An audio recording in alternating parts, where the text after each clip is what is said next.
Bien, pues buenas tardes. Un tercer placer este año. Esta es la última conferencia que damos en el centro, pero el año que viene presentaremos alguna más. Ahora aclararé cuál. El tema de hoy es un tema similar a la que hicimos hace unas semanas aquí en este mismo aula, que era sobre metales románticos. Intentamos presentar allí una colección suficientemente variada de todos estos inventos nuevos, muchas veces modificaciones sobre diseños preexistentes aplicados a los metales y el problema que tenían de siempre para dar notas sucesivas. Hoy, en cambio, lo que vamos a presentar es algo similar, también pues diseños raros, digo raros no por poco frecuentes, y también porque no son usuales, no han cuajado en la práctica instrumental, y se llaman inusuales, pues ahora entenderemos un poco por qué. Bueno, de rigores los créditos, como siempre. Decía que en relación con esta misma charla derivarán el año próximo, lo que pasa es que seguramente no serán las dos en este centro, probablemente presentaremos una aquí y otra en el Conservatorio de Alicante, pero las dos versan sobre órganos de estos mismos tiempos y derivan de la exposición que vamos a ver. Confío en que no sea una exposición tan larga como en otras ocasiones, y aunque de algunos de los temas sí que vamos a hablar, lo diré ya directamente. Los que vamos a dejar para el año que viene, aunque cuando llegue en su momento también lo recordaré, son una conferencia dedicada a órganos lumínicos o de color.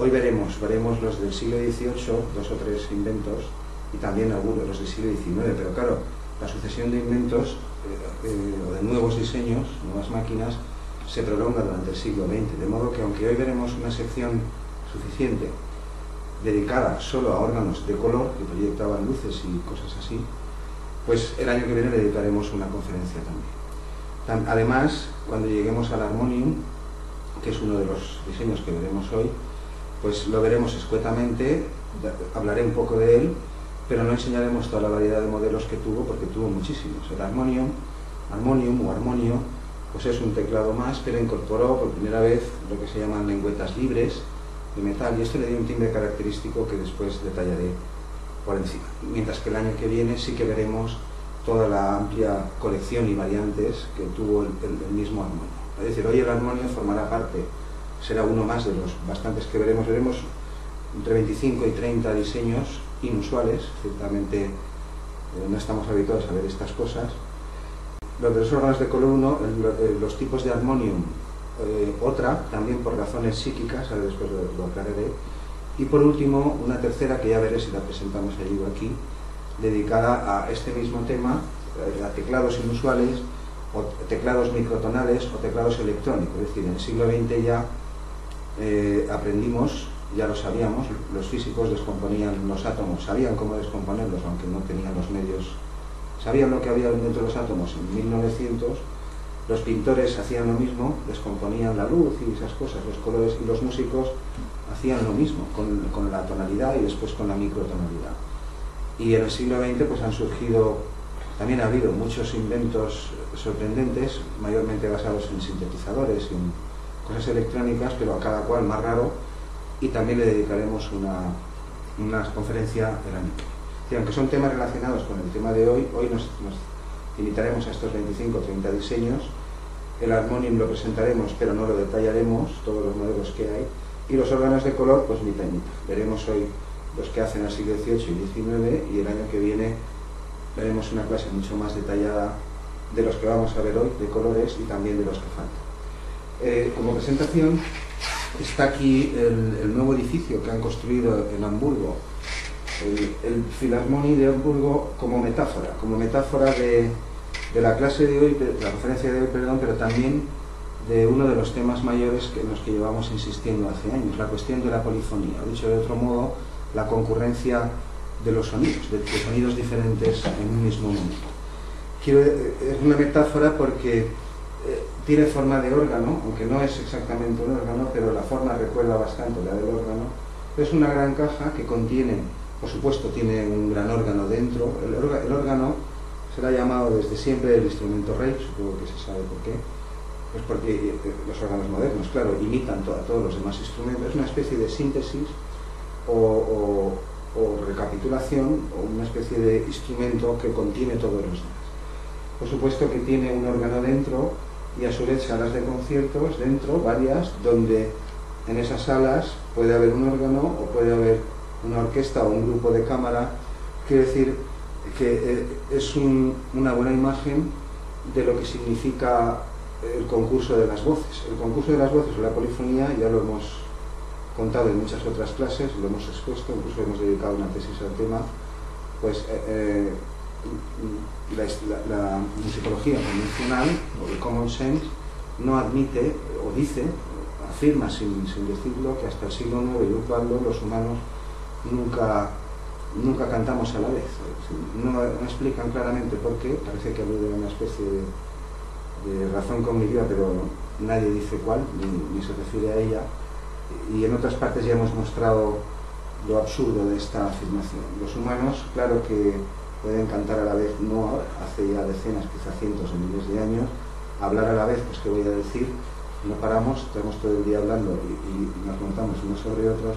Solamente es una metáfora para introducir el tema, porque el instrumento que vamos a ver hoy, el órgano, es polifónico por definición, por naturaleza. Es decir, muchos instrumentos son monofónicos, solo dan una nota tras otra, pues la mayoría de los metales y las maderas, etc. Mientras que otros, como las guitarras y los órganos, son polifónicos.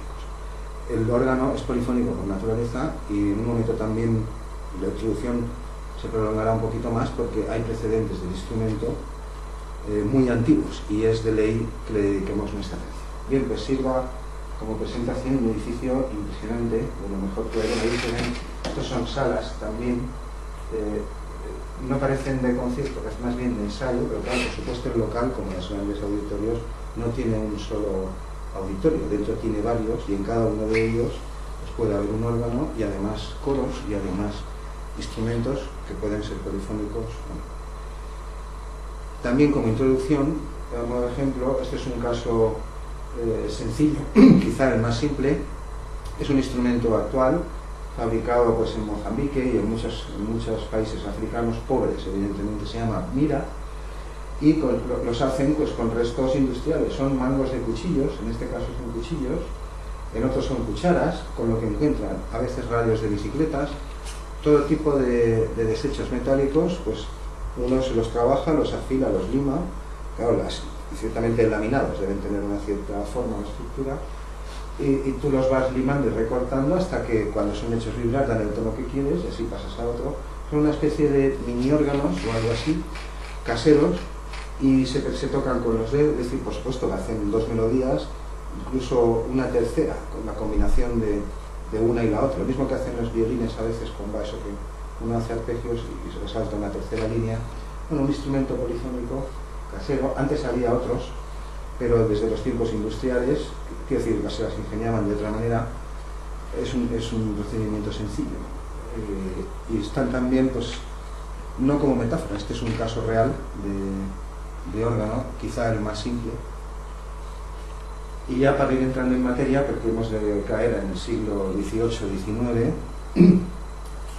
veremos también un poco antes de empezar cómo los teclados, y unos teclados ciertamente raros, inusuales, ahora los enseñaré, pues ya existían también en torno a 1500 y justo antes de 1600. Este es un pequeño claviórgano, le llaman, sin dos teclados. Bueno, es un instrumento bastante completo.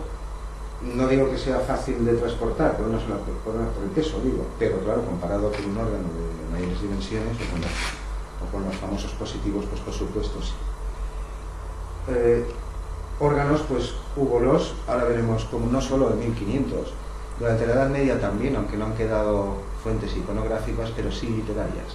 Estamos trabajando en una serie de 3 artículos. El primero aparecerá en el próximo número de Quod Liber, sobre referencias literarias greco-romanas y paganas y cristianas antes del siglo IV. Un segundo que saldrá este año también, sobre las fuentes iconográficas, y un tercero para órganos medievales, de los cuales solo hay referencias. En un momento mostraré más. Aquí vemos, por ejemplo, un tipo de positivo, ciertamente no de los más pequeños, con una fuelle que es accionado por un segundo músico o no, montados sobre una carreta. Son como pequeñas metáforas de lo que estoy intentando hacer, de instrumentos que contienen instrumentos o varias voces. Aquí veremos un caso incluso más sorprendente, pero ciertamente aquí no hay un órgano, pero hay muchos músicos tocando a la vez, que viene a ser un poco lo mismo. Allí no me acordaba, había puesto allí, para cuando llegara aquí, no olvidarme y recordarlo. Son las 3 conferencias que he citado al principio que haremos el año que viene. Pues 2 aquí y una en Alicante, o 2 en Alicante y una aquí, estoy a ver cómo. El órgano expresivo es el famoso armonio que he citado antes, ahora en un momento lo veremos. Bien, pues creo que queda alguna pequeña metáfora más. Por supuesto, algunos de estos instrumentos son también polifónicos, laudes, etcétera, que decir tiene que yo comente estas cosas. Y cerramos esta y vamos a ver una pequeña introducción al mundo antiguo, pues con una ilustración romántica, un dibujo. Este es uno de esos pianos. Esto sigue siendo un piano. No me he molestado en buscar la fuente precisa ni qué tipo de piano puede ser, pero esto ya es propiamente del siglo XIX, y él, a quien le dedicaremos la clase, es Ricardo Viñas. Fue un catalán egregio, el pianista favorito de los impresionistas, de Ravel, de Debussy y de todos los impresionistas y simbolistas franceses, parisinos. Vivía en París en aquellos años, principios del siglo. Era muy joven en aquellos tiempos, pero era su favorito. Y también entrado el siglo XX. Murió hace ya unos cuantos años en Barcelona, al parecer pues ignorado, no voy a decir en su propia tierra, ni por Cataluña, ni por España, ni nada, sino es decir que en París fue admirado por los mejores, y a este lado de los Pirineos pues más de lo mismo, no hace falta que insista. Pues a él le dedicaremos esta clase.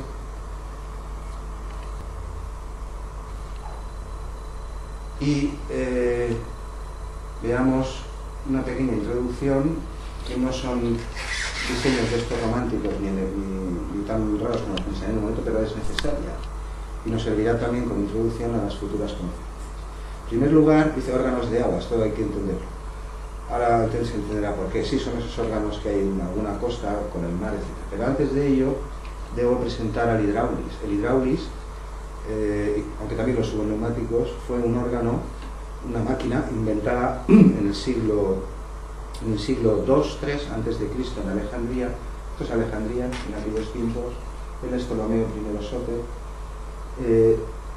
Alejandría en aquellos tiempos, y durante siglos, estaba la famosa biblioteca, pues era la capital más cosmopolita del mundo antiguo, y aquí un tal Tesirio, del que no nos ha llegado su tratado, pero sí mención, y a través de otros autores, descripciones de su invento, etcétera, pues de Vitruvio, Filón de Bizancio, Herón de Alejandría.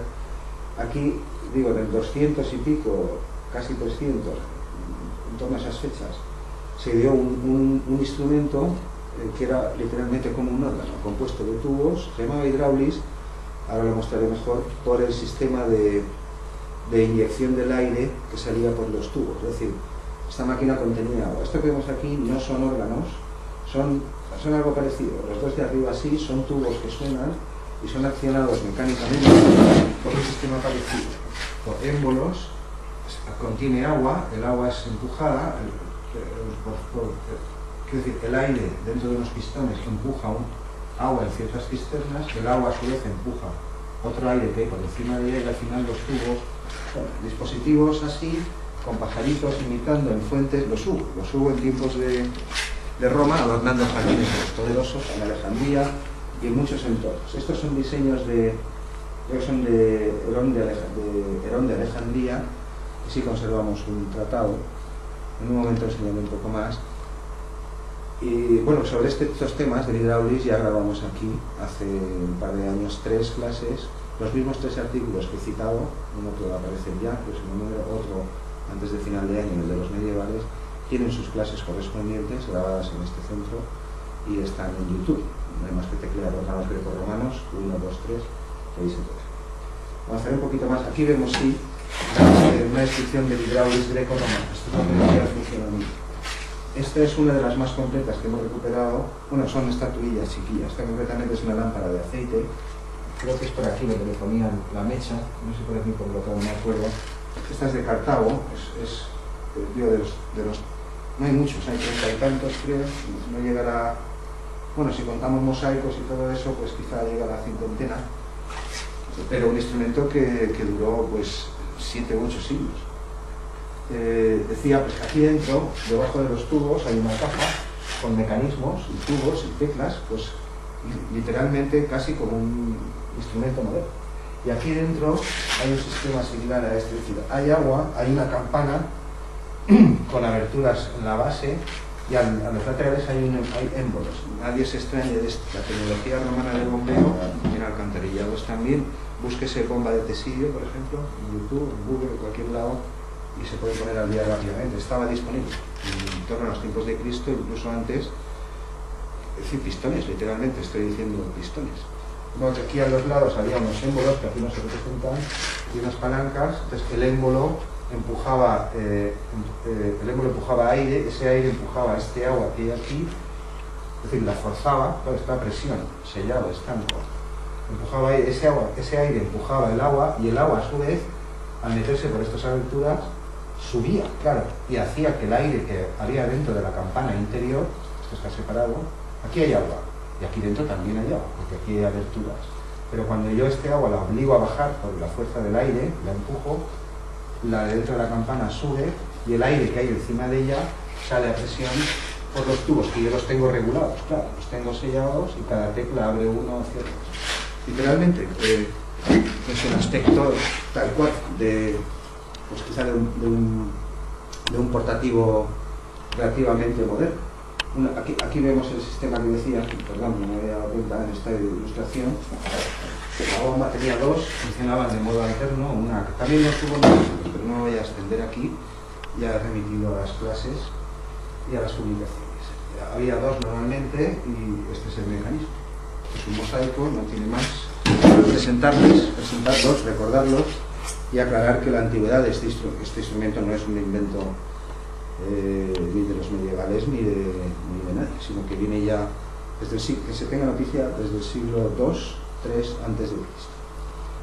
Bien, pues no sé si me olvidaré algo de creo que no me olvido nada, lo que quería presentar pues en un momento ya. Aquí tenemos, esto sí, los podemos llamar órganos de agua, sí, ya sé lo que se me estaba pasando. En las representaciones que tenemos de hidráulis o de órganos neumáticos, es decir, accionados por fuelles, que también los hubo similares, en el medio centenar escaso que han sobrevivido, en aquellas, no en todas, siempre no está representado el organista, no se le ve, pero en todas en las que se ve al organista, de espaldas o como sea, sus dos manos están a la vez sobre el teclado. Esta es la observación con la que cierra su libro Perrot, escrito hace 50 años, el mejor libro que se ha escrito sobre estos temas, órganos de la antigüedad. Y del mismo modo que cuando se representan arpas en Egipto y en la Mesopotamia antigua, normalmente están las dos manos sobre las cuerdas siempre, o casi siempre, y los dedos claramente separados. Puesto que son representaciones icónicas, pues algo tiene que significar. Lo he puesto aquí el hidráulis con los órganos de agua, aunque no son el mismo tipo de instrumento. Este incorpora aire y agua y aire en su funcionamiento, mientras que estos, que son los que daban título a este pequeño apartado, son otro tipo de inventos. Este se llama hidraulofón y utiliza el agua también, pero no es una máquina tan compleja como la que estaba enseñando. Hay en muchas partes del mundo, en parques incluso, hay un sistema de tubos, tú pulsas por agujeros, parecido a entre madera y teclado, y bueno, son unos instrumentos ciertamente agradables de escuchar. Eso de ahí, en cambio, es un xilófono de hielo. Bueno, en fin, no, como la cosa va de teclados inusuales, y los xilófonos con las marimbas, en cierto modo, son placas, pero son algo similar, pues también lo hay. Los que llamamos órganos de agua propiamente son estos. Este es quizá el más famoso, ¿no? En Zadar, Croacia. No le he aclarado. No voy a ilustrar nada de esta conferencia con sonido, pero, hombre, de todos los que voy a enseñar, no, pero de muchos. Uno se anota el nombre, si digo ortotonophonium, uno que los hay raros, pues uno teclea en YouTube y siempre hay algún corte y los puede escuchar. Si no, la charla duraría una eternidad. Bueno, se entiende lo que está pasando, ¿no? Debajo de las piedras hay hay tubos ahí dispuestos, claro, calculados para que emitan las frecuencias que uno desea o no, aleatorias, y bueno, y suena, claro. Este es uno, es quizá el más famoso. Hay otros, yo solo he escogido dos más. Este de aquí suena de una forma parecida, está en Copenhague, se me ha olvidado consignarlo. No es del mismo tipo, pero el funcionamiento es el mismo. Dentro contiene, o sea, no recuerdo, lo estuve leyendo ayer y se me olvidó, quería apuntarlo aquí y se me olvidó. Creo que era del orden de 9 tubos. Sí, quiero recordar. No, lo tengo aquí. Está afinado sobre, sí. Tiene entre 8 y 10, hay 8 principales que alimentan otros 18 y están afinados sobre la serie armónica de si bemol.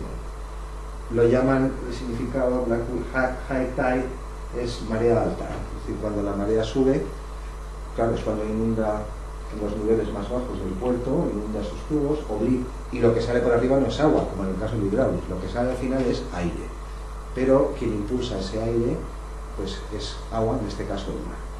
Aquel también es muy famoso, hay más, estos son los tubos, aquí se ven, aquí hay más, están distribuidos y calculados según las longitudes, se calcularon su diseño para que den las frecuencias que uno quiere. Este de abajo, en cambio,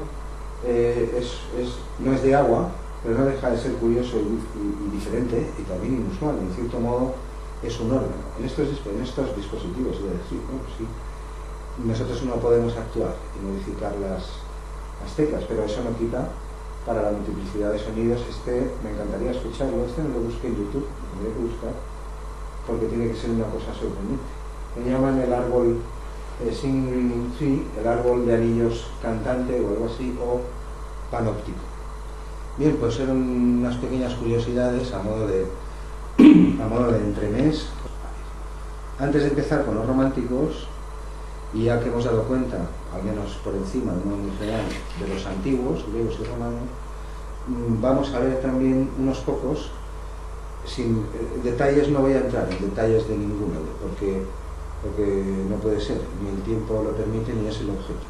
Es una sesión similar a la que hicimos con los metales. El fin de la conferencia es mostrar la amplia variedad de diseños, de inventos, porque esta es el siglo XIX es la edad de los inventos, y en sucesivas clases o más adelante pues ya detallaremos más cosas. Los llamo triarmónicos por lo siguiente: en torno a 1500, él es Nicola Vicentino, en torno a 1500, claro, cuando Grecia renació como el ave fénix de sus cenizas, es decir, cuando se volvió a descubrir a los clásicos, no solo las poesías de Ovidio y Horacio y todas esas cosas, sino, por ejemplo, tratados de arquitectura, tratados sobre máquinas y tratados musicales, ahí ha llegado bien poco.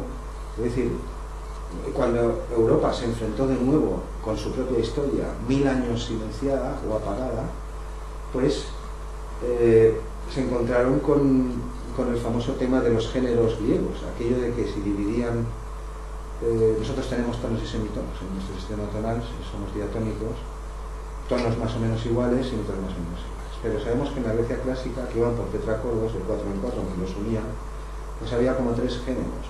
Había un género que era diatónico, similar a nuestra escala mayor, 2 tetracordos disjuntos, do, si, la, sol, fa, mi, re, do, algo así. Pero había otros 2 géneros que se llamaban cromático y enarmónico, que utilizaban fracciones menores que el semitono.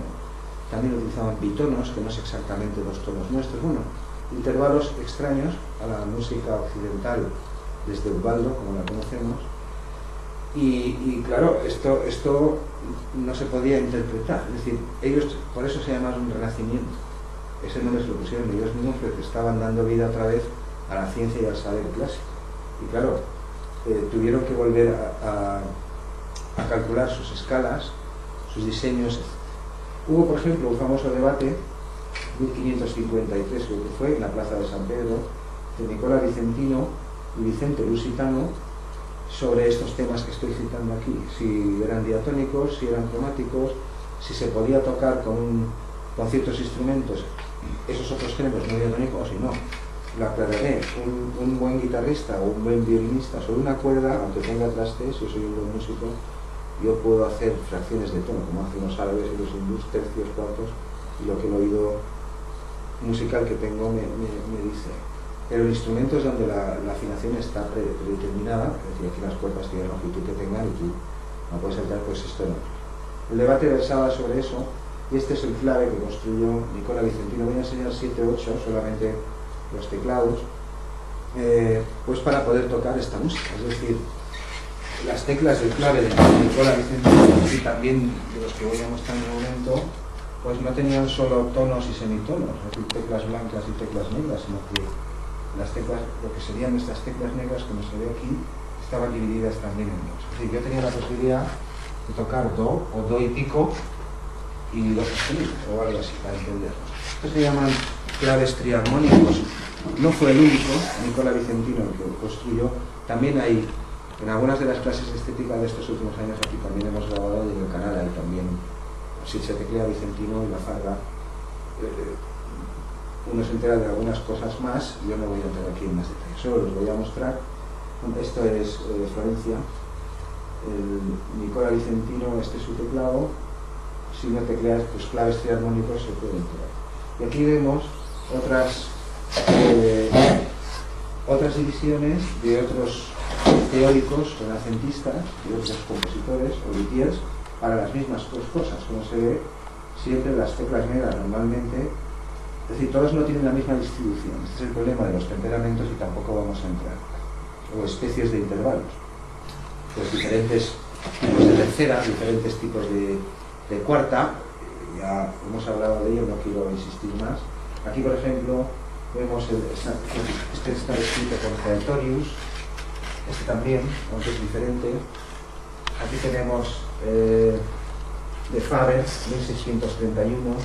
Aquí tenemos otro de Trasuntino, 1601. Eso solo como curiosidad, es decir, aquí no vamos, los teclados, pues no tengo fotos de estos instrumentos, porque de muchos solo queda el diagrama y no han llegado. Pero aquí se puede apreciar igualmente como el teclado no consta solo de teclas para tonos y para terceros, sino de terceros en medio. Bueno, aquí tenemos uno, este no sé de quién es el número. En fin, el Trasuntino, sí, Trasuntino, este es el de Trasuntino. Algunos más que tenemos para que se entienda o se vea que no fue una manía de Nicola Vicentino ni nada, incluso en 1700 casi se siguieron construyendo. Aquí tenemos otro de Domenico da Pesaro, construido para Zarlino, que se enfrentaba al mismo problema. Sí, hoy utilizamos el sistema natural, las tríadas naturales, mayormente la teoría de Zarlino, pero hubo otras divisiones, otros temperamentos. Aquí tenemos también, creo que es el mismo construidos por da Pesaro en 1548. Ahí tenemos de nuevo el del Trasuntino. Este es el clave que aparece en su publicación del Instituto Armonici. Y creo que queda alguno más, este es el último. Él es Pietro de la Valle, él vive un poco después, no en 1500, sino en 1600, casi en 1700, es decir, 100 años o casi, no recuerdo la fecha exacta, pero por un siglo después de lo que estábamos viendo ahora, y todavía construye Pietro de la Valle, todavía sigue construyendo estos dispositivos. Como prueba de lo que estoy diciendo, aquí tenemos un microforte piano de finales del 18, es decir, aquí ya ha pasado la Revolución Francesa, estamos lejos de los tiempos de Vicentino, aunque cerca de la Valle, y tenemos no un clave, sino un fortepiano, el pianoforte, ya cuerdas percutidas, pero de nuevo microtonal, es decir, que permite tocar intervalos menores que el semitono. Pues aquí tenemos una curiosidad histórica, está en Viena. Y ahora sí, hemos acabado con la introducción, y lo que vamos a empezar a ver a partir de ahora pues son ya propiamente inventos románticos. Bueno, el romanticismo no es una época que se pueda acotar con precisión, pero sí se puede decir que comienza con el movimiento de Sturm und Drang, justo antes de la Revolución Francesa, en tiempos de Mozart, o algo así, en Alemania, y después es en Francia donde eclosiona. Quiero decir que antes de verlos propiamente románticos, sí que enseñaré dos diseños de ilustrados. Bueno, alguno más. Es decir, pues, gente que vivió a mitad del siglo XVIII, justo antes de la Revolución, los he llamado órganos de color porque la mayoría de estos diseños proyectaban luces o intervenía la luz, además del sonido, claro, intervenía la luz en su funcionamiento. El primero de ellos es de Jean-Baptiste Tilliard de Laborde, perdón, acudiré a la chuleta y así no habrá más problemas. Este instrumento fue presentado en París en 1761 y aunque se suele decir que es el primero eléctrico, es que estos no son de color. Este que voy a enseñar a continuación, no es que estos no proyectaban colores, sino que usaban la electricidad en su funcionamiento.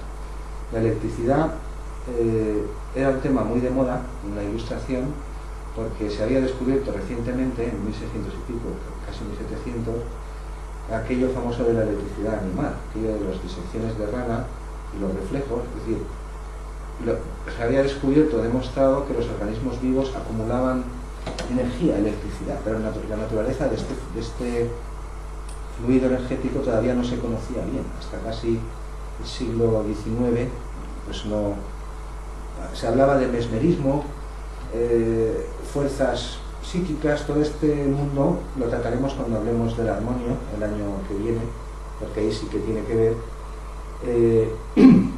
Pero el tema de la electricidad era una fuerza novedosa, como la de los imanes, el electromagnetismo, no se comprendía muy bien y andaba todo mezclado, espíritus animales, la psique, las cargas eléctricas, el éter, que era una especie de... se decía que había éter en la atmósfera, bueno, casi hasta los tiempos de Cajal. Llegado su momento, contaré alguna cosa más del mundo romántico. Este decía que, aunque se suele decir que fue el primero que utilizó electricidad o impulsos eléctricos en su funcionamiento, no es verdad, fue el segundo, pero es que el primero pues no nos ha llegado. Este concretamente se conserva el prototipo original, lo voy a enseñar en la biblioteca de París y de hecho se dio conciertos con él. De Laborde dio conciertos y aunque el público de la época y la prensa, en fin, las gacetillas y la gente que comentaba estas cosas y el mundo musical del momento le fue favorable, pues realmente no lo desarrolló, no lo perfeccionó y cayó en el tiempo. Pronto cayó. ¿Cómo sonaba el aparato?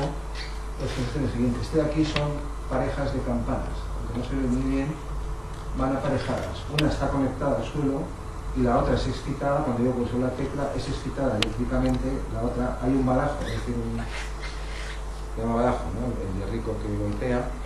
Entre cada par de campanas hay uno, de modo que al yo inducir corriente eléctrica, pues el badajo comienza a oscilar porque una de las campanas la pierde y otra lo recibe y suenan por pares.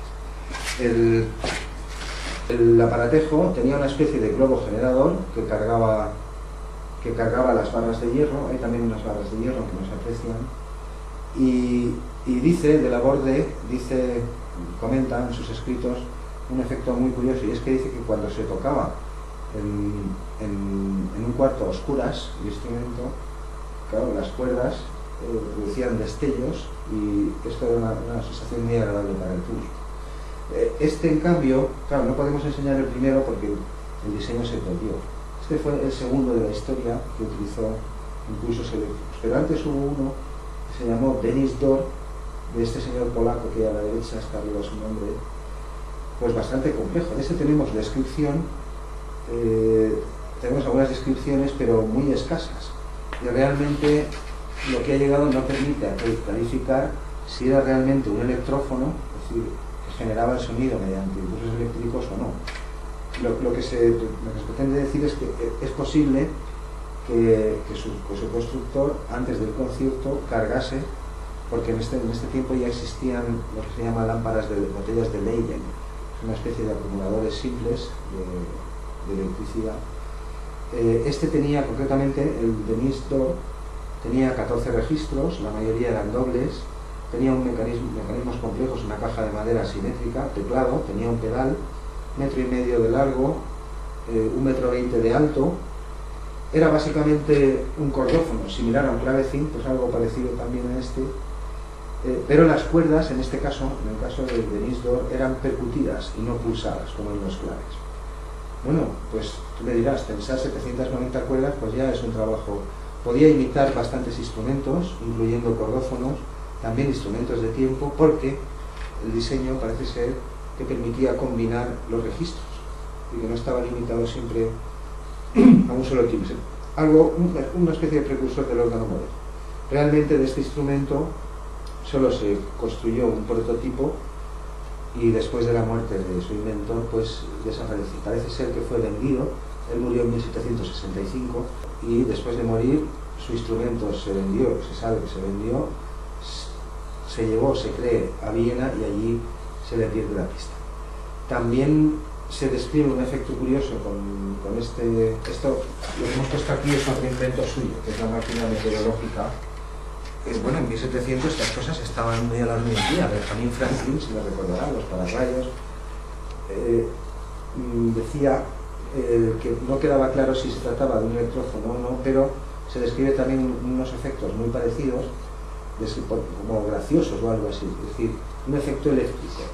Hay un teólogo alemán, Johann Ludwig Fricker, que fue a Viena, fue a visitarle, perdón, fue a la ciudad donde estaba, esto era en Moravia, fue a verle, fue a ver el instrumento y lo describió en una publicación de la Universidad de Tubinga. Dijo que era un instrumento musical eléctrico y que producía un efecto eléctrico gracioso, refiriéndose al tipo.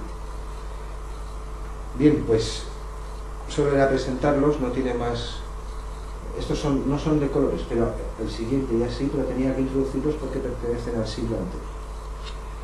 En realidad, el primer invento de órganos de colores o de un instrumento que combine sonidos para producir no solo sonidos sino color, pues es de Arcimboldo. Josep Arcimboldo, del que no voy a glosar aquí sus méritos, uno de los manieristas más famosos de todos los tiempos. Este es uno de sus dibujos, el fuego se llama, y está compuesto, la figura está compuesta con instrumentos o elementos propios de los fuegos, de los hornos, de las chimeneas, etc.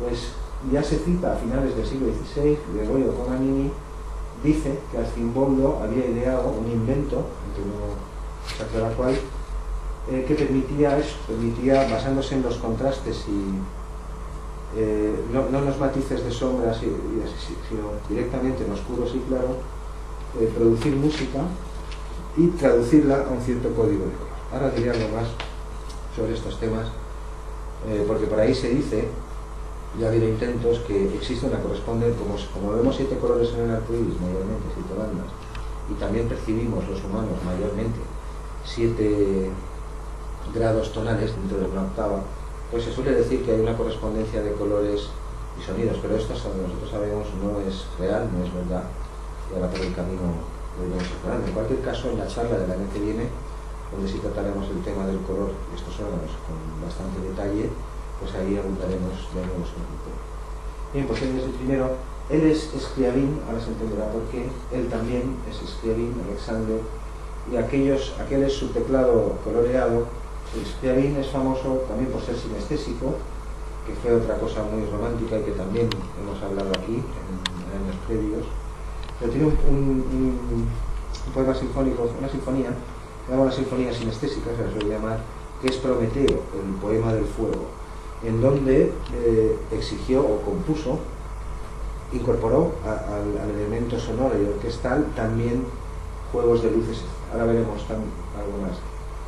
El primer aparatejo, teclado, que incorpora este tipo de sistemas es el de Louis Bertrand Castel, era físico, jesuita, también tenía algún dato más de por aquí, pero ahora no los encontraré. Pero en fin, no tiene más importancia.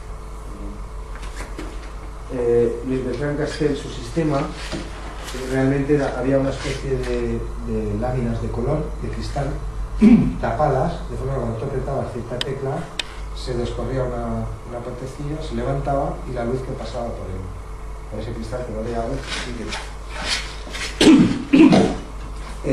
por no enredar, pues directo, como era muy poquito lo de este señor, pues he capturado de la wiki, la pantalla y lo he incluido aquí. Tenemos el año 1724, Claricendo, Recular, era editor también, por ahí estará igual. Era físico, era músico y también jesuita, no recuerdo, alguna profesión más tenía. Aquí vemos los 7 colores básicos del espectro cromático. Él decía y afirmaba que había una correspondencia natural, por lo que he citado hace un momento, entre los 7 tonos y los 7 colores, pero el instrumento pues atrajo la atención de muchos músicos. Por ejemplo, Telemann, creo que Telemann le visitó, Telemann le visitó en 1740, fue a Francia adrede para ver este instrumento. Compuso algunas piezas para él y también escribió un pequeño tratado. Lo que venía a decir, lo que insistía Castell, pues es en esta presunta correspondencia. Decía que el órgano, que el teclado, claro, en este caso, emitía el clavicémbalo ocular, emitía los colores apropiados, decía, como afirmando una correspondencia entre sonidos y pues aquí se ve 4 datos, no se trata tampoco de insistir más. Se hicieron exhibiciones en el 30, en el 34, pero parece que nunca llegó a ser completado. Sin embargo, hubo una versión posterior, esa que tengo aquí, este era 1700, en el 34 todavía se hacían exhibiciones, aunque ya llevaba 10 años inventado, y casi 10 años después, Johann Gottlob Krüger pues lo mejoró. Él hizo su propio, estaba en la Universidad de Halle, su grabado, no es el mismo sistema. Incluía ya bastantes más láminas de cristal, un total de 60 pequeñas, lo mismo, estaban bloqueadas con las aberturas y en función de las teclas que tú tocabas y los mecanismos, pues se abrían unas, se abrían otras y el color se veía a través de cristales coloreados. Pues estos son 2 clavicémbalos oculares, mientras que a partir de ahora lo que vamos a empezar a ver ya dejan de ser clavicémbalos exactamente y se combinan mayormente con órganos. Un poco después, no, bastante, pues en el 43, pues en 1816 o así, Sir David Brewster propuso que el caleidoscopio, que es el artilugio que tiene los colores que mezclaban, producía una especie de música visual y se hizo muy popular. En estos tiempos, desde 1800, se hizo muy popular.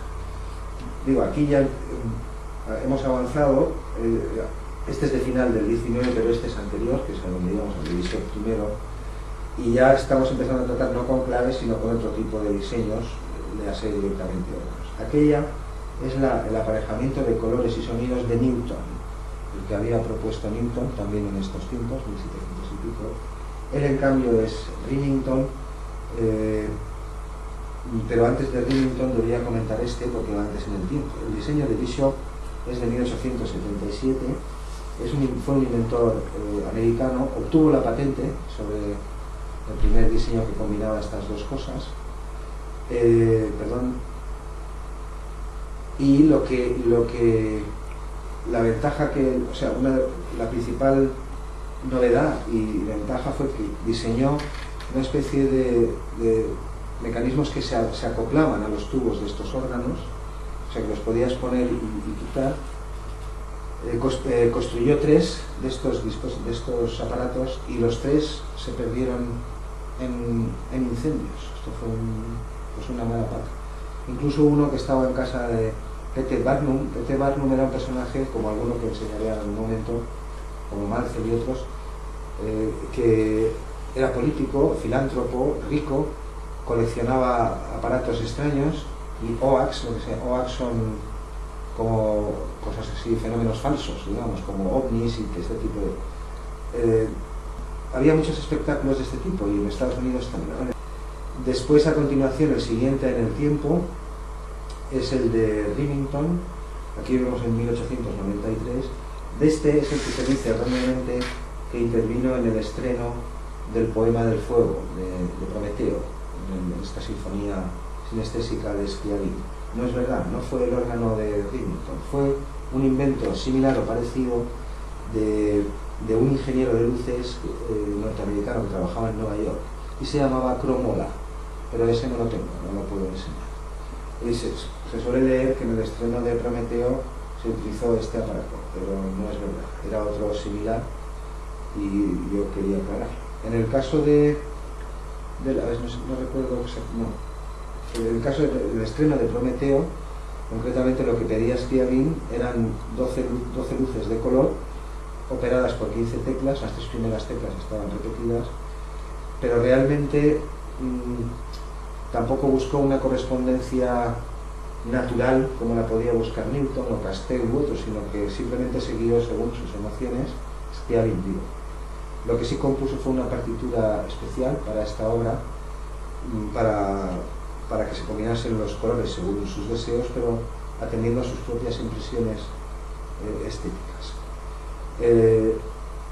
El siguiente, después del órgano de Remington, hay unos experimentos de los cuales tampoco tengo imágenes, a cargo de pintores, concretamente dos italianos, Arnaldo Gina y Bruno Corra, que habían estado haciendo experimentos en 1909 y los publicaron en 1916. Es una lástima, una pena, y no he podido encontrar nada de ellos, pero se sabe que también pintaron, porque eran pintores, Arnaldo Gina y Bruno Corra, pintaron 9 films abstractos, 9 películas de las primeras que había, celuloides, no sé exactamente en qué términos, si colorearon, no sé qué ocurre, pero están perdidos. Se sabe que trabajaron en el 9, pero están. En la próxima clase, el año que viene, ampliaré todo lo que estoy contando aquí. El otro, que sí que lo tengo, es aquel señor Vladimir Baranov-Rosin, creo que es soviético, pintor, perdón, no sé si es soviético, no, creo que es noruego, no estoy seguro ahora. Inventó un nuevo aparato que se llama piano optofónico, ahí lo tenemos en 1916. Hizo una exhibición en solitario del aparatejo, era un buen pintor, ahí lo vemos, un autorretrato. Estos son dos variantes, ahí vemos cómo proyecta, hace las dos cosas, suena y también proyecta. Este es un diseño más reducido y aquí dentro de la caja se ven algunos de los mecanismos. Estos dos de aquí son posteriores, pero en algún sitio tendrían que ponerlos y tampoco los vamos a tratar en la sesión de hoy, los veremos en el año. De 1920, son diseños similares, consolas, aquí se puede apreciar como estos no son teclas, o no son teclas convencionales como las que tenemos. Aquí sí que se ven 3 negras, otros mandos, todo tipo de artefactos, combinan las características a veces de los teclados convencionales con los dos tipos. Hay otros más curiosos. Hay uno, este se llamaba el lumígrafo, que hoy no los voy a decir, sí, están al final, lo diré después. Aquí tenemos otra inventora, ella inventó bastantes diseños de estos. Este que vemos aquí se llama Saravet y es lo mismo, se trata de, claro, no es un teclado. Algunos de estos diseños están inspirados en las arpas de en las armónicas de cristal, no sé si se ha visto lo que es eso, y si no teclees en YouTube. Parece un gran polo de caramelo enorme cilíndrico, con unos de caramelo literalmente. Bueno, se toca, las arpas de cristal convencionales, las armónicas de cristal convencionales es rellenar copas con líquidos y luego las hace sonar, y esto ya hasta Mozart ya componía cosas para este instrumento. Pero después evolucionaron y hoy no las voy a mostrar aquí. Se elaboró una especie de cilindro como este que va girando y tú pones los dedos ahí y eso produce sonido. Bueno, es una mixtura de ambas cosas. El segundo que vemos ahí, aquel es el segundo que desarrolló. Esto es otro tipo de invento. Es un fonógrafo de música visual, ¿verdad? Es algo así como un picú, pero se ve que es una bola del mundo. Está sostenida por una especie de atlas femenino. Ella, no tengo los datos de vida aquí en mis chuletas, pero después cuando quede con las sesiones los puedo añadir, pero no, tampoco es muy interesante. Bien, pues de Mani, no sé si quería comentar algo más. Bueno, ya he dicho que la inventora patentó 9 inventos de este tipo relacionados con este tipo de teclados de colores, incluyendo el reostato. Y esta es la última que vamos a ver de la serie, y los que quedan, pues ya digo, los veremos el año que viene. Este es el que he citado antes, que es muy curioso, Fischinger, el de arriba, perdón. El Oscar Fischinger, porque no genera música, es decir, es silencioso. Igual que otro que se llama, igual que el que inventó Charles Dockham, un proyector también que era silencioso. Este, en cambio, el que vemos abajo, se llama Clavilux y lo desarrolló en los años 20, en la década de los años 20, Thomas Wilfred. Acabó construyendo siete versiones diferentes para presentarlo, pero en torno a 1930 ya había producido de forma industrial, digámoslo así, instrumentos de este tipo, pero también domésticos, es decir, más reducidos y que los podía uno tener en casa. Se llamaban Home Clavilux, Clavilux doméstico, y también un sistema de discos de cristal para niños o algo así, eso se llamaban Clavilux Junior. También acuñó el término Lumia para describir la técnica de tocar estos instrumentos, y este decía exacto, este es el de, lo he dicho bien, este es el de Thomas Wilfred, y este es el que veremos con más detalle el año que viene. Era silencioso también, pero para tocarlo no se activan teclas ni giros con las manos, sino que se presiona con objetos sobre una especie de láminas elásticas. Bueno, estos están fuera del campo actual, pero tenía que enseñarlos o presentarlos. Aquellos es porque, aunque fue presentado en los años 30, más adelante inspiró una película de ciencia ficción. He enseñado los principales, y tampoco es por insistir, dar conocimiento de estos teclados y en sesiones posteriores tratarlos con más detalle. Claro, hay mucho nombre, hay mucho constructor, muchas patentes, muchas variantes, y la cosa pues se complica en exceso. Una cosa curiosa que se me ha olvidado, perdón, puedo volver un momento atrás.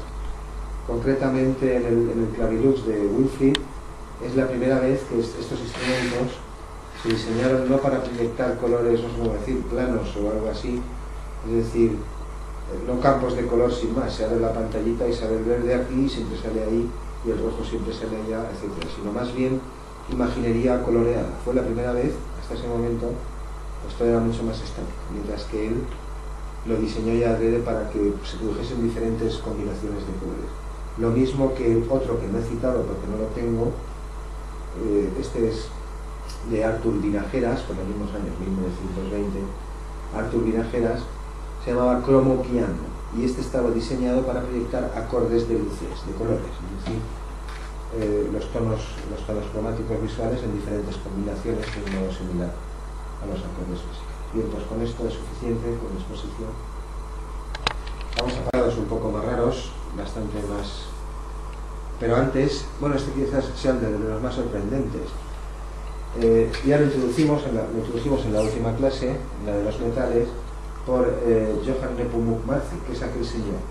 Se le atribuye la invención del metrónomo, pero realmente no lo había inventado él. El primer metrónomo lo había inventado Dietrich Nikolaus Winkel. Lo veremos después cuando hablemos del componio, un artefacto bastante considerable. Pasa que Winkel no protegió bien su invento.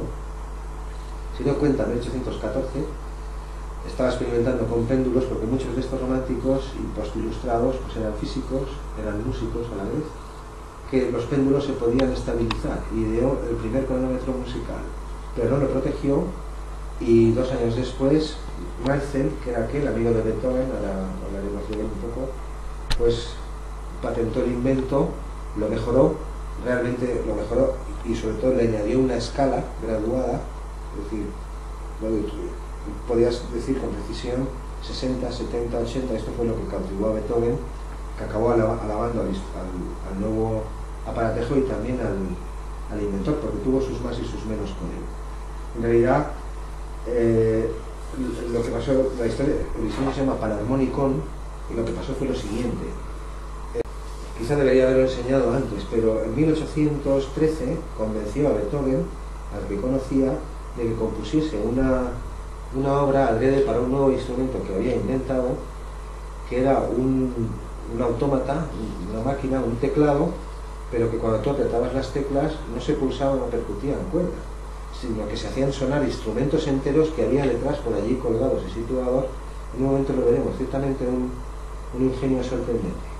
El aparato consistía, lo puedo enseñar y vuelvo atrás, es este. Aquí el teclado, no tengo fotos mejores, ahora volveremos ahí para que se entienda lo que estoy diciendo. Ya sé que suena un poco raro, pero eso es literalmente lo que estoy diciendo.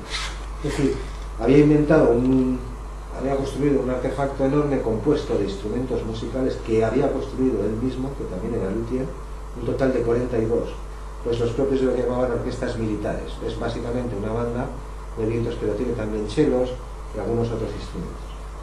Pues literalmente así era. Y le convenció para escribir una obra para el instrumento. Pues recientemente el duque de Wellington, que es este señor que veo aquí, pues había ganado la famosa batalla de Vitoria, que puso fin a la guerra de independencia española, y le vino al pelo. De modo que Beethoven escribió su famosa obra, La Victoria de Wellington. Él es Wellington. Estos son autómatas pintados por Granville, por un trompetista mecánico, como esta foto que presentamos aquí. Esta la presentamos en los metales. En esta obra precisamente también, creo que es en este, Beethoven hace sonar o hace intervenir en la partitura una trompeta mecánica, es decir, que no hay nadie que sople en ella, sino que por procedimientos mecánicos se la hace sonar. Pues en un momento vamos a ver el aparatejo.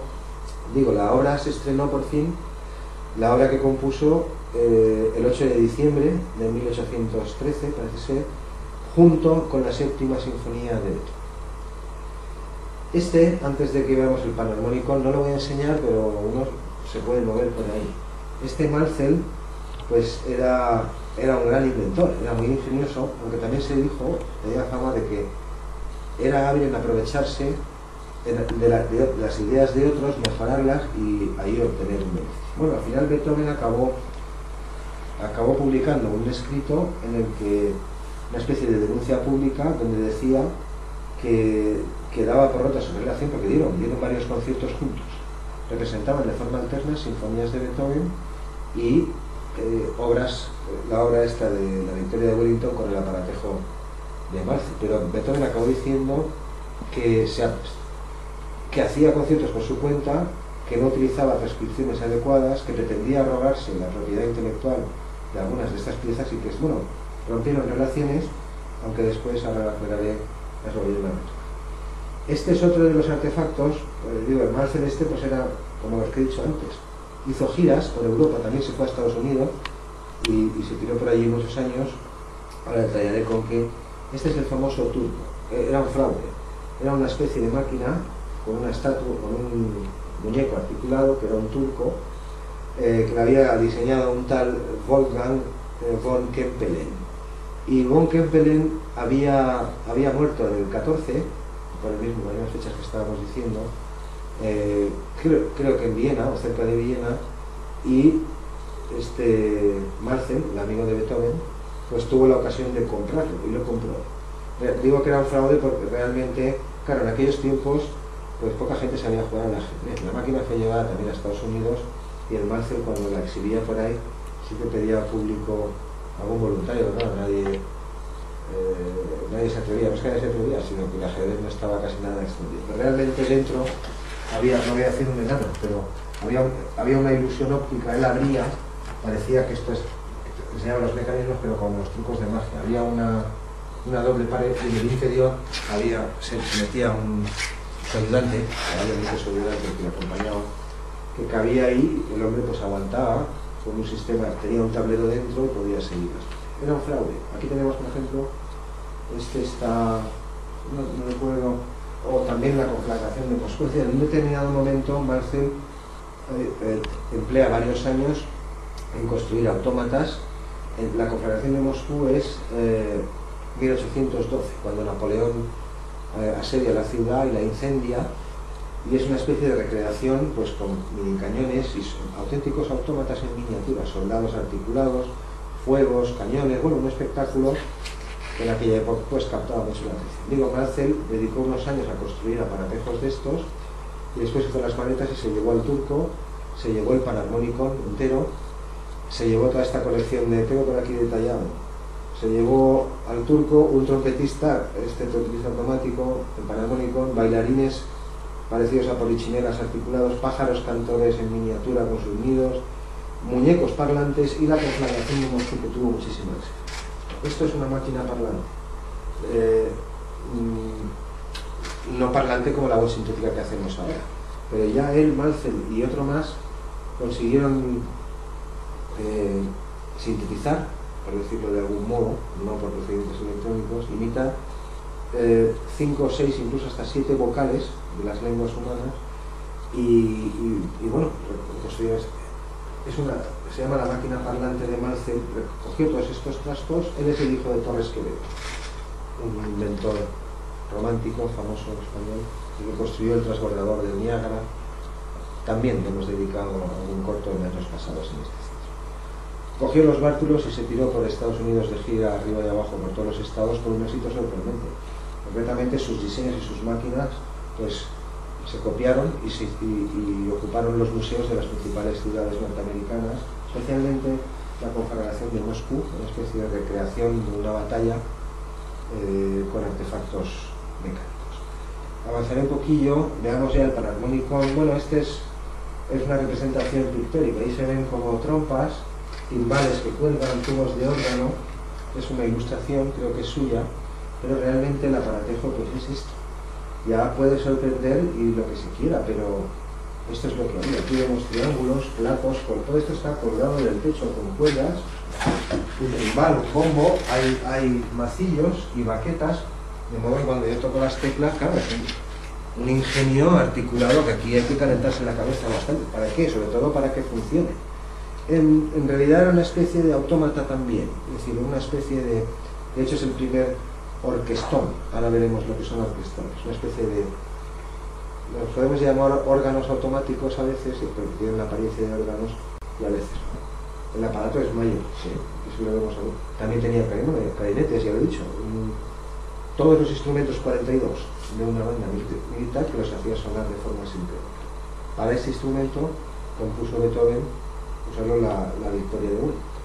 Decía, por no olvidarme, que él, ya estamos, perdón, sí, él sí es quien inventó el metrónomo, el primero, pero no lo patentó, no lo desarrolló suficientemente, no lo protegió, y 2 años después Malzel patentó un modelo, puso la escala y el aparatejo fue muy práctico, tanto que Beethoven al final acabó haciendo los paces con Malzel. Después de haberle acusado en público de hacer lo que quería y de pasar de él, pues realmente cuando se estableció en París, Malzel se estableció en París como fabricante de metrónomos, empezó a ganar dinero y era un artefacto muy práctico. Se recordará de las clases en las que estuvieran en su momento, como Beethoven decía que las indicaciones de tempo, de velocidad italianas, decía, literalmente eran una herencia de la edad bárbara de la música, porque no le permitían indicar con precisión la velocidad que deseaba. Es decir larghetto, vivace o allegro, pues es una indicación útil entre músicos y está sujeta a variación, y eso es el arte y estamos contentos con eso, pero realmente las indicaciones de metrónomo pues han permitido mucha más variedad. Al punto llegó a escribir, bueno, había escrito antes en la declaración de él, cuando le acusó de hacer lo que le daba la gana, dijo: un hombre rudo, poco afable y carente por completo de educación ni de formación. Esto dijo Beethoven de su amigo Malzel, que insisto, tuvieron unos cuantos conciertos juntos mezclando, fíjate, si tú das conciertos intercalando tus aparatos de artefactos raros que sean con sinfonías de Beethoven, vamos, tú estás en la cumbre. Pues llegó a decir eso de él, mientras que después acabó alabando el instrumento, perdón, el invento del metrónomo y su brillantez, y dijo que a partir de entonces ya podía, a partir de que tenía este aparato nuevo, ya podía empezar a dejar de escribir indicaciones imprecisas de velocidad. Se conserva uno de estos, un panarmónico en Stuttgart. Se construyeron otros, ahora daré razón, en Stuttgart hasta 1942, pero durante la Segunda Guerra Mundial fue destruido por un bombardeo. Algunos lo copiaron, por ejemplo, cuando se fue a Estados Unidos a exhibirlo en Nueva York, pues allí, por ejemplo, Friedrich Wilhelm Kaufmann lo copió en 1808, y su propia familia, que eran luthiers también y fabricantes, en adelante construyeron otros. En 1817, en Londres, se construyó uno similar, parecido, que recibió el nombre de Apollonicon en vez de Panarmonicon. Incluso en 1823 William Goodrich, también hizo una copia del ejemplar que Mansell había llevado a Boston. No querría olvidarme nada, creo que en general lo he expuesto todo, el ajedrecista, los negocios de Mansell. Por fin, claro, el invento atrajo muchísima atención. Él también era músico, por supuesto, era hijo de constructores de órganos, tuvo una formación musical muy completa, y el aparato, el orquestrón en cuestión, fue vendido al final por 3.000 florines. Y el famoso Panharmonicon, con el que se ganó la admiración de muchos compositores y famoso de la carrera, y más con el amigo Ludwig, pues este instrumento concretamente al final fue vendido a un admirador de París por un total de 120.000 francos. Creo que he expuesto todo en un momento u otro, aunque no he seguido el orden del guión, y del Panharmonicon pues lo vamos a dejar. No creo ya que el año que viene lo retomemos porque ya estará fuera de la temática, pero en fin, si da el tema, buscaremos. Cuando nos aburramos buscaremos estos otros ejemplares, y si da para una conferencia, pues un día de estos también la presentaremos. Ahora hemos cambiado de instrumento. Siempre cuando cambiamos de instrumento, por no cargar de transparencias que separen, lo he indicado en rojo. Esto se llama Componium, es un tipo de orquestrón, eso sí, muy curioso. Aquí vemos uno más espectacular todavía, que parece una fábrica con tubos que echan uno ahí, cilindros, unos cilindros. Creo que el Componium era un aparato, se conserva está en el Museo de Bruselas. La fecha también la tengo por algún sitio, en un momento la veré. No, de este no la tengo, me la he indicado, se me ha pasado. Este es de época, él es Winkel, y consistía el instrumento básicamente en dos rodillos, como allí se puede apreciar, y un sistema de tubos. Es un instrumento automático, es decir, aquí no hay un mano que interviene con el teclado. Hay dos cilindros que giran a la vez, pero que se alternan y hacen, digamos, como tareas complementarias. En realidad la música que produce es aleatoria. Aleatoria no es siempre el tum-tum, pero sí que es una combinación de, digamos, de diseños preseleccionados, parecido a un rodillo de caja de música, aunque no es exactamente igual. La máquina interpreta piezas de 80 compases con 8 variaciones cada 2 compases. Y esto mismo que estoy diciendo se puede recombinar, de hecho eso es lo que ocurre. El segundo cilindro, mientras el primero está ejecutando, decide si la siguiente combinación de estas cosas que he dicho, mecanismos incluidos, esto es bastante común, aquí vemos la complejidad, parte de la complejidad, si se va a combinar así o se va a combinar así. Van funcionando de forma alterna. Se cree que el diseño copiaba partes o mecanismos o rasgos también del Panharmonicon de Mansell. Y ¿qué más puedo contar del Componium? Un aparato curioso donde los haya. Se trata solo de enseñarlos y no dar razón de toda la intrincada maquinaria. Bien, pues el Componium, que he localizado la publicación, pero no el constructor, pero es un tipo de Componium también. Sí que hay un teclado, aunque insisto en que el aparato solo hace combinaciones de lo que ya tiene preinscrito en sus negocios. Pues pasamos a otro. Estos sí son orquestrones, he dicho antes, el Panharmonicon realmente fue el primer prototipo, digamos así, de orquestrón. En realidad son también automáticos, es decir, no es, aunque algunos modelos pueden incorporar un teclado. Hoy en día todavía se ven en las fiestas de Bavaria, Alemania, otros modelos más posteriores. Es como un organillo, ¿no? Un aparato de este tipo, semiautomático, aquí los vemos más pequeños, pero con este tamaño, con aspecto de órgano. Aquí tenemos uno de 1862, otro de casi 40 años después. De estos se pueden escuchar. En YouTube uno teclea Orchestrion y se pueden escuchar bastantes de ellos. Hay que localice la chuleta por no olvidarme.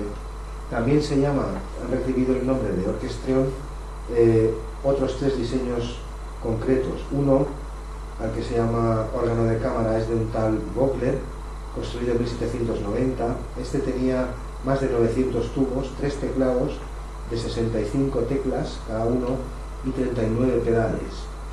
solo a este instrumento concreto que estoy citando ahora también se le llamó orquestrión. Estos son variantes de los orquestrones convencionales. Al traducirlo yo lo llamo orquestón, pero en inglés es orchestrion. Después también se aplicó el nombre a otro, en este caso pianoforte, es decir, con cuerdas percutidas pero con tubos, que construyó un tal Thomas Anton Kunz. Se tenía 2 teclados de 65 teclas, 25 pedales acoplables, 21 tiradores, como para cambiar los registros, las combinaciones que podía hacer, 230 cuerdas y 360 tubos que se podían recombinar en 105 combinaciones. Este segundo que estoy citado, el pianoforte con tubos de Kunz, podía hacer las dos cosas.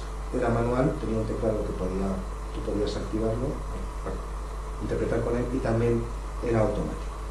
Y por último, Kaufmann en 1851 también construyó otro instrumento automático, en este caso con cilindros giratorios, similar del tipo que hemos visto hace un momento. También contenía los timbres referidos a una orquesta de viento completa, más una sección de percusión, y a estos 3 instrumentos que acabo de citar también se les llamó orquestón. Pero propiamente, en rigor, los orquestones son este tipo de aparatos, de los cuales yo solamente estoy mostrando 2. Insisto que estos no faltan. Y los hay en activo todavía, en Alemania se pueden escuchar. Pues los 2 más curiosos. Este, y por la fecha también, porque el anterior es de 1900, ese por bonito, y este por... Son como gigantescas cajas de música, pero que permiten recombinaciones. Aquí tenemos otro, del que tampoco vamos a decir, estos no, estos son más modernos, pero son variantes. Se llamó aristón, y es un mecanismo similar al de los rodillos de las cajas de música o de los componios, pero al revés, ¿no? En este caso mediante perforaciones. Ya digo, hay una variedad pasmosa y no es posible ni clasificarlos todos según nos gustaría ni dar cuenta de todo, pero hoy los enseñamos una buena selección, más bien temática, de tipos de mecanismo, y en sucesivas charlas iremos mejorando las cosas.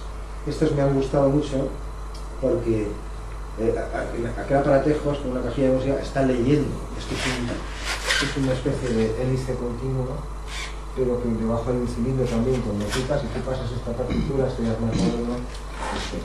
Pero este me ha traído muy curioso, que aunque este es muy moderno, de diseño actual, pues claro, esto es una banda de Noel, es decir, es una cinta que tiene 2 superficies, pero que yo la corto y la invierto, de modo que la cinta pasa de tener 2 superficies a tener una sola continua que se incurva sobre sí misma. Esto es una banda de Noel, es decir, si no se pone en esta superficie, pues camina,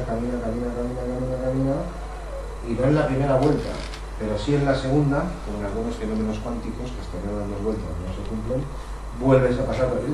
Es decir, siempre estás caminando por la misma superficie, se lo que ella misma se incurva, y como es un objeto topológico, matemático, muy curiosón, y da pie a un campo muy curiosón, pues lo he incluido. Concretamente esta está diseñada para interpretar la primera gimnopedia de Satie, que también es sinestésico, y estos son temas a los que ahora después dedicaré unas palabras a estas cosas. No quiero insistir porque ya lo hemos tratado en clases.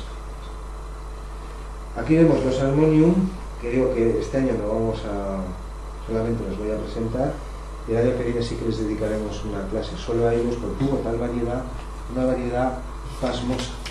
El nuevo instrumento, pues ya existían los teclados, se construían muchísimos tamaños. Aquí vemos uno más pequeñito, más transportable.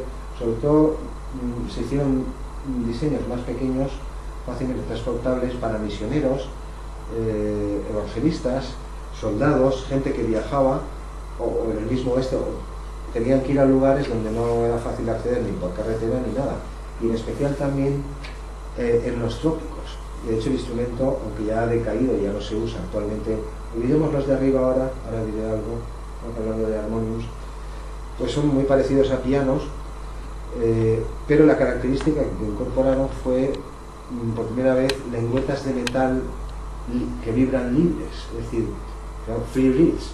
Esto les confirió, era un invento que ya se conocía, derivado directamente de los Shen y los órganos de boca chinos, y de Tailandia, que esto, pues de esto hay tapices que lo registran en el año 1000.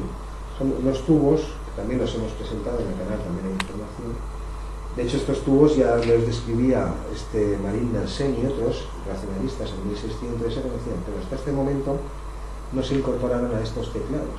Y esto les confirió, esto y la multiplicidad de registros, les confirió un timbre especial que, dadas las teorías que circulaban en la época, las que he aludido al comienzo de la charla, sobre éteres, energías, mentalismos y cosas, pues se utilizó repetidamente, voy a decir como terapia o algo así, como una especie de prescripción clínica. Es decir, escuche usted música de viola, esto se hacía en el Renacimiento y en el Barroco también. La viola de arco era indicada por su dulzura y por su melodía para ciertos estados mentales o ciertos trastornos. Y con este instrumento y su nuevo timbre pasó lo mismo. Para hacernos una idea, solo las voy a leer por encima, la cantidad de diseños o variantes que obtuvo. En un primer momento, para aludir a este timbre nuevo, muy dulce, muy sugestivo, muy sugerente, debido a las lengüetas, claro, que incorporaban los armonios, pues solo el diseño básico recibió varios nombres diferentes. Concretamente, todos hacen alusión a las cualidades supermelódicas del instrumento. Se remiten o se refieren habitualmente también a la famosa arpa eolia. ¿Se sabe lo que es? La arpa eolia es, yo pongo una arpa ahí dispuesta y dejo que el viento la haga sonar. Eso es una arpa eolia.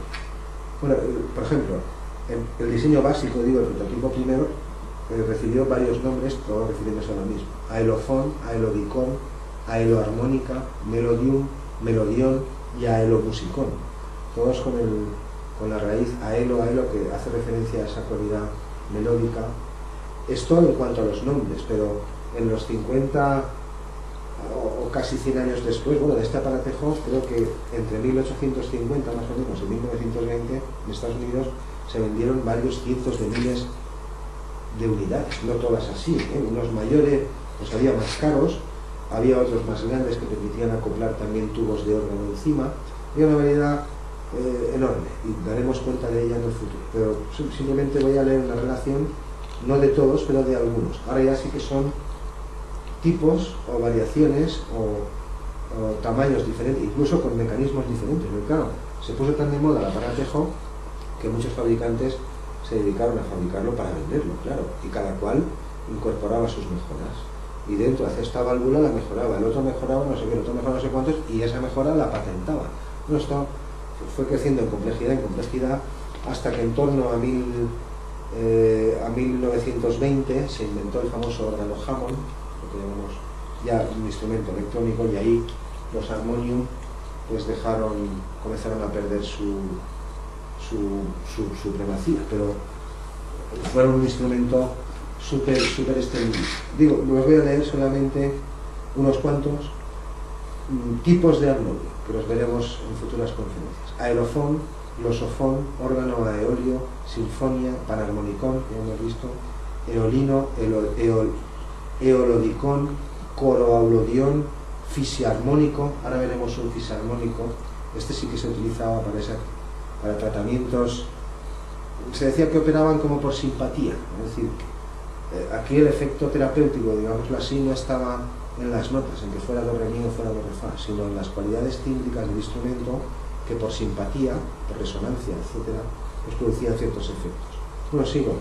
Me he quedado en el coro fisarmónica, es el que decía, lo veremos, aelopantalon, poiquilórgano, serafín, armonium, que son diseño básico, patrón, madre de todos estos, órgano melódico, y todavía prototipos posteriores aplicados a cordófonos percutidos tipo piano, pues también hay 3 o 4 más. Bueno, en fin, nos remitimos a una futura conferencia en donde detallaremos toda esta pasmosa variedad. Entonces, lo que vemos arriba, que también es un tipo de deep org, que también incorpora lengüetas, pero esto que parece más bien un gran archivador, realmente es un teclado. Es decir, esto que vemos aquí parecen como carpetillas, ¿no? Pero realmente son teclas. Tengo una foto mejor, ahora la enseñaré. Aquí vemos uno de los prototipos más famosos. fue construido por Ali en torno a 1870, pero aquí hay unos de mejor lo que estaba diciendo. La he ampliado, es la misma foto. Él es el diseñador del invento que recibe el nombre, perdón, de ortotonofonio, que es otro. Aquí se ve lo que estoy intentando. Todo esto que se ve aquí, que parecen como libros o vídeos o cintas de cassette o algo así, esos son teclas. Si uno teclea en YouTube ortotonofonio, con TH, con un poquillo, puede ver también a luthiers alemanes actuales tocando este instrumento. Es decir, es todo un sistema de teclados, escalas, timbres, cosas. Una tecla contigo. Bien, pues otro más para Saca, como es el Mota, José Mota, perdón. Veamos alguno más. Ahí está, la fisarmónica que estábamos diciendo, uno de los diseños que se utilizaron para este tipo de cosas. La foto de abajo, igual que esta, está para ilustrar esto. Yo no voy a redundar porque hay clases en el canal, algunas se han grabado aquí, cuando hablamos del mundo romántico, la de los frenólogos, etc. Es decir, las teorías sobre la mente, sobre el sistema nervioso que había en el romanticismo, pues ciertamente no son las que manejamos hoy, y ahí pues hubo de todo. Ahí se presenta a Charcot en la Salpêtrière, en el hospital, uno de los padres también de la neurología. Yo no estoy quitando mérito nada. Es decir, que basándose en las teorías de Mesmer, aquello del magnetismo animal, la electricidad, etc., pues intentaban explicar trastornos como las histerias, el sonambulismo, y todo tipo de fenómenos psíquicos pues conocidos en la época. Y solamente están para recordar eso, un ambiente, la sesión está para recordar, si te crean la ciencia romántica de la mente. Ahí hay una conferencia. Y la otra, que es parecida, se llama el credo romántico. Ahí se da cuenta, se intenta aclarar por qué los románticos hicieron ciertas cosas, como la sinestesia, o por qué dieron tanta importancia a la música y a ciertos tipos de arte, porque hubo esta especie de mixtura de tecnología atroz, supermaterialista, diríamos hoy, y a la vez un misticismo basado en el arte también atroz. Solamente por recordarlo, en cambio aquí lo que vemos es uno de los primeros acordeones, que también los acordeones tienen ese timbre porque incorporan también lengüetas libres en su interior, y esa es timbre muy rico en armónicos. Aquí tenemos uno de los primeros dispositivos de 1830, que si yo abriese, esto sería el fuelle, ¿no? De 1830. Pasamos a uno más. O sea, aquel es un tipo de armónico, eso es lo que estoy intentando. Y ya hemos dejado los armonios atrás, y estos teclados solo nos quedan 5, 6, quizás 7 dispositivos de estos, pero ya más cercanos a 1900 y basados mayormente en procesos electrónicos. Aquí tenemos quizá el primero, no me he molestado en comprobarlo, quizá no lo sea, probablemente no sea el primero de la historia, pero el personaje es muy famoso, Helmholtz, On the Sensations of Tone, es uno de los libros más famosos de la historia de la psicoacústica. En 1800, bueno, el telégrafo ya existía también. En las películas del oeste americano a veces vemos los teletipos. Claro, necesitas un sistema de cables tendido a través del desierto, pero ya utilizábamos estas cosas, ahora sí, la electrónica o ciertos procesos basados en la electricidad para transmitir información ya funcionaban en las últimas décadas del siglo XIX, como veremos en un momento. Bueno, como curiosidad, aquí tenemos uno de los primeros sintetizadores de sonido o de señales acústicas, o como las queramos llamar, de la historia, mientras que basado en este tipo de nuevos mecanismos, pues ya no son máquinas físicas, digamos, ya no son mecanismos basados en piezas articuladas, sino que andamos en el mundo de la electrónica como ocurre hoy. Hoy hablamos de máquinas lógicas, pero claro, las máquinas lógicas, es decir, el software, pues no se compone de tornillos, sino que se compone de símbolos, de procesos, digámoslo así, es una cascada de procesos. Pues bueno, los pocos que nos quedan por ver, 3 o 4, todos se basan ya en este tipo de producción sonora. El sonido ya no es producido por medios físicos. Yo ya no froto un arco o hago vibrar mis cuerdas o mis labios en un metal o una caña, sino que intervienen, es decir, descomponemos literalmente las vibraciones y las recombinamos. El primero, esto ya solamente es estamos acabando, nos quedan 10 minutos escasos, y estos últimos diseños que vamos a ver ahora los retomaremos en su momento cuando dediquemos la clase, la conferencia, a dispositivos propios ya del siglo XX, digámoslo así. Pero algunos de estos fueron diseñados y inventados en las últimas décadas del siglo XIX. Este, que es el primero, se llama también Dynamo-Phone o Telarmonium, es muy curioso.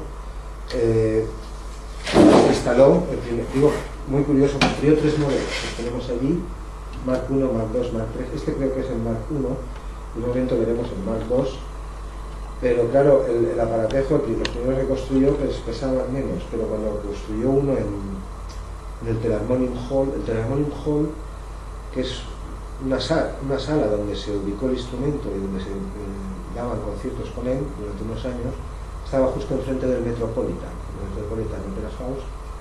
Pues digo, el segundo, pues pesaba la criatura, creo que era ya, no sé si era el 2 o el 3, pesaba la friolera de 200 toneladas. Es decir, lo que estamos viendo aquí es solamente el teclado, igual que en este caso. Aquí está, bueno, el teclado está aquí. Y además hay un sinfín de aparatos. Ahora estamos ya con electrónica. También hay partes mecánicas, por supuesto, pero la cosa ya cambia bastante. Tendré que enseñar mejor para que se entiendan. Veo caras de asombro, pero ahora sí lo tengo mejor. En fin, es como un órgano, ¿no? Tú un órgano de iglesia, tú ves el teclado y el señor está tocando y los tubos ahí, qué bonito. Pero claro, detrás del órgano hay toda una maquinaria que ocupa cuartos enteros que tú no ves, donde hay fuelles y en función del tamaño del órgano, pues lo que estoy diciendo. Este es como la sala de máquinas o algo así, donde están los generadores del aparatejo, mientras que el teclado está donde está, a la vista del punto. Aquí lo vemos, este es el tamaño de la persona, y los aparatejos, aquí hay otro. Bueno, aquí tenemos una de las piezas, y aquí, bueno, se parece a los modernos ordenadores, claro, por lotes y servidores que nos enseñan a veces de Google. El aparato pesaba, en total, claro, todo el sistema pesaba 200 toneladas. Fue la primera vez que se retransmitió por ondas, porque el aparato producía ondas como de radio, ya existía. Ondas, bueno, la radio de Marconi no sé exactamente en qué año, pero en el telégrafo y estas cosas lo mismo, lo que circulan, esos impulsos eléctricos son ondas. Quería decir, no sé por qué mi no está ahí, voy a decir algo del Telarmonium. Ah, sí, que durante un par de años o 3 dio conciertos. Estaba concretamente, creo que lo he puesto por ahí, sí, en la esquina de la calle 39 con Broadway. Ahí estaba el Telarmonium Hall y estaba frente al Metropolitan, pero también estaba muy cerca, no sé si enfrente, muy cerca, la Bell Telephone Company, la compañía de teléfonos. Bueno, el caso es que empezó a funcionar teléfono por cable, claro, en Nueva York. Ahora enseñaré una foto de la ciudad en esos tiempos. Pero claro, hasta que más bien pronto que tarde muchos usuarios y oficinas gubernamentales, pues gente que usaba estos aparatos comenzó a tener interferencias en sus receptores, de modo que al final el aparato dejó de utilizarse. Durante 2 o 3 años estuvo dando conciertos, incluso retransmitiendo, también se llegó a retransmitir creo que al hall del Metropolitan Opera House. Estos fueron los tiempos de Mahler. Bueno, como si teclea uno Telarmonium, esto me lleva TH, o Dynamo-Phone con Y, también hay 2 cortitos nuestros, pero muy escuetos. No faltan fotos en internet y esto se puede rastrear. De modo que no insistiré más, solo quería mostrar pues, los entresijos, ¿no? Las tripas del monstruo, dicho con todo el cariño, ¿no? Para que no pensemos que ahí está el mecanismo, ¿no? Esto solamente es la consola desde la cual se opera y los mecanismos están distribuidos en 200 toneladas que hay en esto es Nueva York en estos tiempos, a comienzos de siglo. Este representa el año que llega Mahler a dirigir el Metropolitan Opera House, muy cerca de la casa de Telarmonium. Y con esto dejamos al Penasmoni y pasamos a un nuevo invento, que no es propiamente un teclado, sino que es una de las primeras vanguardias y muy provocadoras que hubo. También dedicamos algún corto a este aparato. Este aparato realmente es música electrónica aleatoria. Ellos son Luigi Russolo y su ayudante, y esta es la presentación en público de su nuevo invento que se llamaba Intoner Rumors, literalmente entonador de ruidos. Esto es lo que significa. Bueno, fue un escándalo porque aquí los amigos convocaron a la prensa, anunciaron su nuevo invento. Eran pintores futuristas. El futurismo era un movimiento artístico de principios de siglo que alababa el maquinismo, es decir, la civilización industrial. No criticaba a las máquinas, al contrario, componía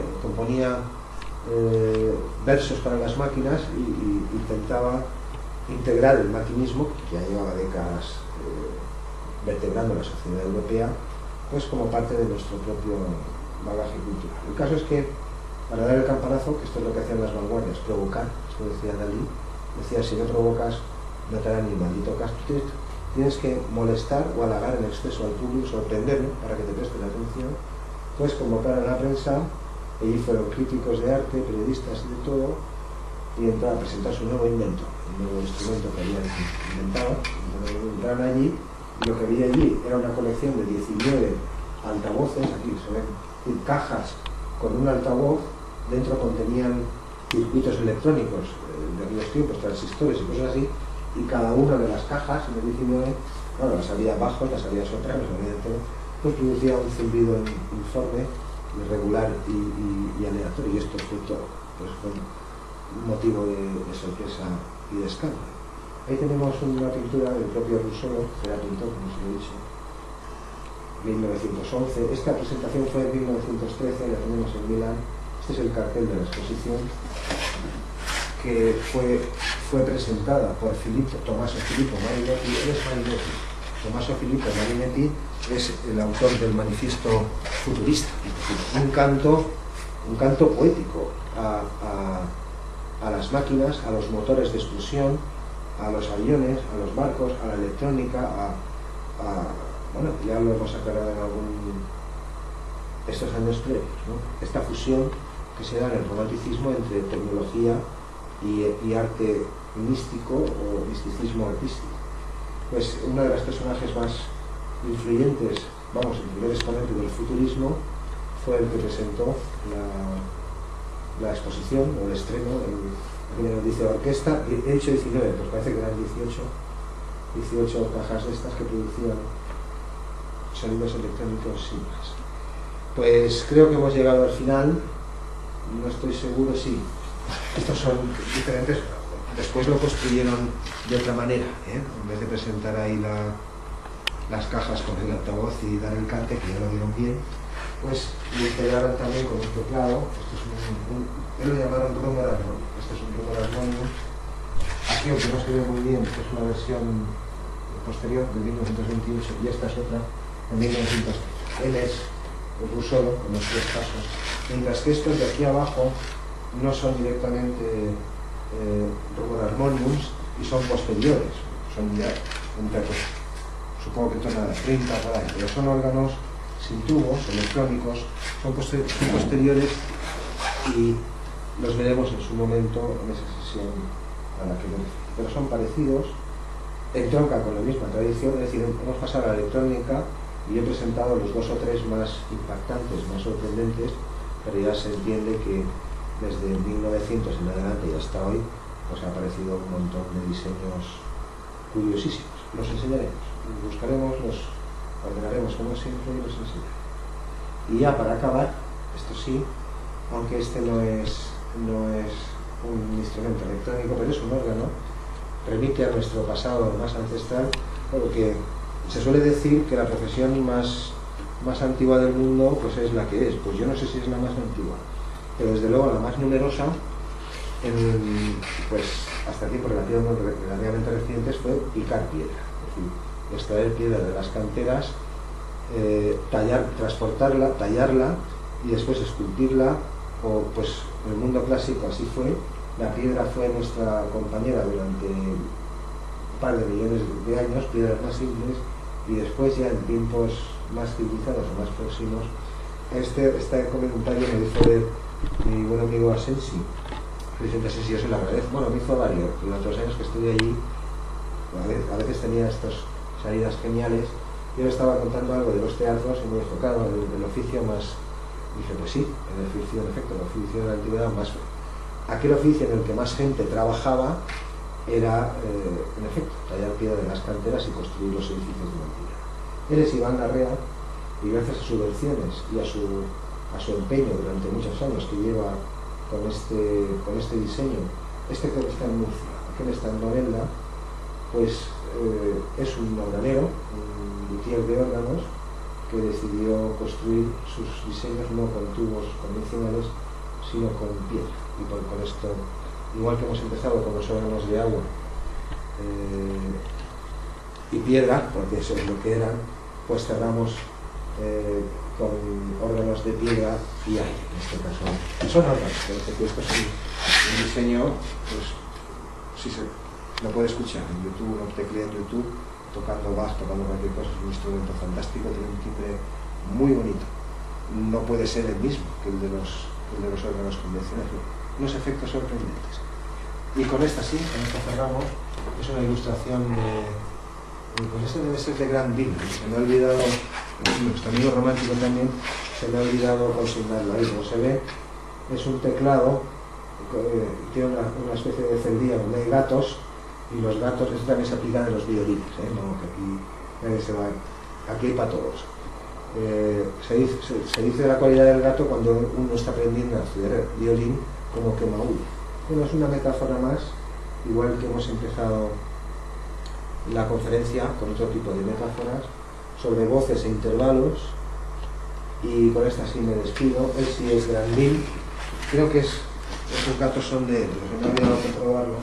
Ya lo presentamos en la clase, en la conferencia anterior, con los metales.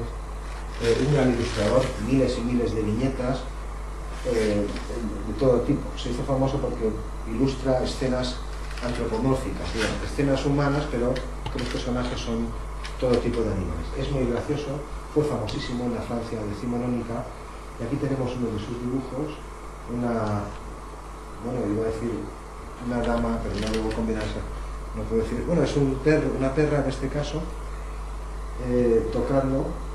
Este también lo vimos, Un Nuevo Mundo era uno de sus libros, y este teclado creo que no lo llegué a enseñar en su momento, son de nuevo criaturas animales. Era un maestro haciendo estas cosas, muy agradables, muy bonitas, y con esta vamos a cerrar. Hemos intentado con estas dos, con la de los metales que hicimos y con la de los inventos de hoy, pues completar de algún modo las que ya habíamos hecho sobre la ciencia romántica de la mente y sobre el credo romántico, y esa extraña combinación de tecnología y arte, al punto que fue la época más gloriosa para la música, para nuestro oficio. Es decir, no ha habido época en la historia de la humanidad en donde la música no gozase de un prestigio mayor.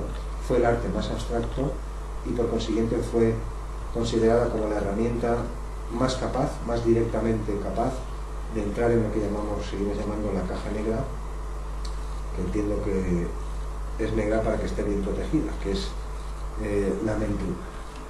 Bien, pues creo que sí, que he llegado al final. En efecto, con esto y un 8 me despido de los presentes y lo dicho, un placer, y el año que viene, bueno,